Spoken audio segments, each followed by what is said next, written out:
আসসালামু আলাইকুম। আজকে প্রায় 1.5-2 বছর হয়ে গেছে এটা রান্না করি না।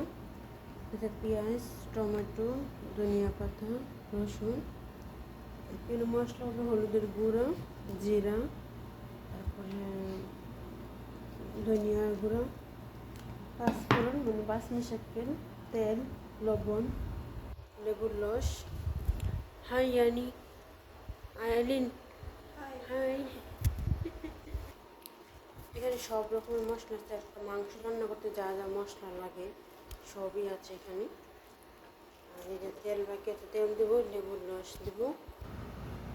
এই যে আগে মুরগিটাকে সিদ্ধ করে ফেলছি। এটার সবচেয়ে বেশি দিতে হয় লাগবে আপনার জিরার গুঁড়োটা দিলে ফ্লেভারটা খুবই ভালো হয়। কালারটা খুবই সুন্দর হয়েছে, ফ্লেভারটাও খুবই নাইস।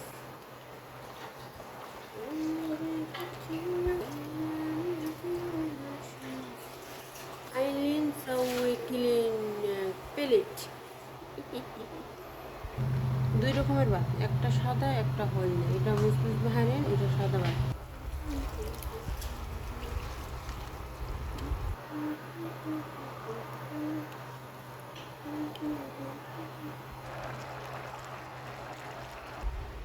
সালাদ, এটা হলো গিয়ে গাব্বু।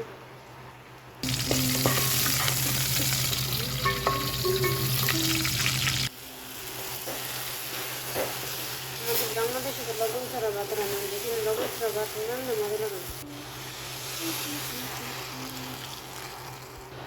আমি এখানে ভাতের মার গাড়ি না, ডাইরেক্ট ভাতের চাইলের অনুযায়ী পানি দিই, একদম ফিটফাট। এটা আমার ফাইনাল লুক। আমাদের নেওয়ার রাইস শেষ। এটা ভেন্ডি, এটাকে তো বললাম গাব্বু। এটা হলো সাদা ভাত, এটা হবে সারিয়া, এটা হবে সালাদ।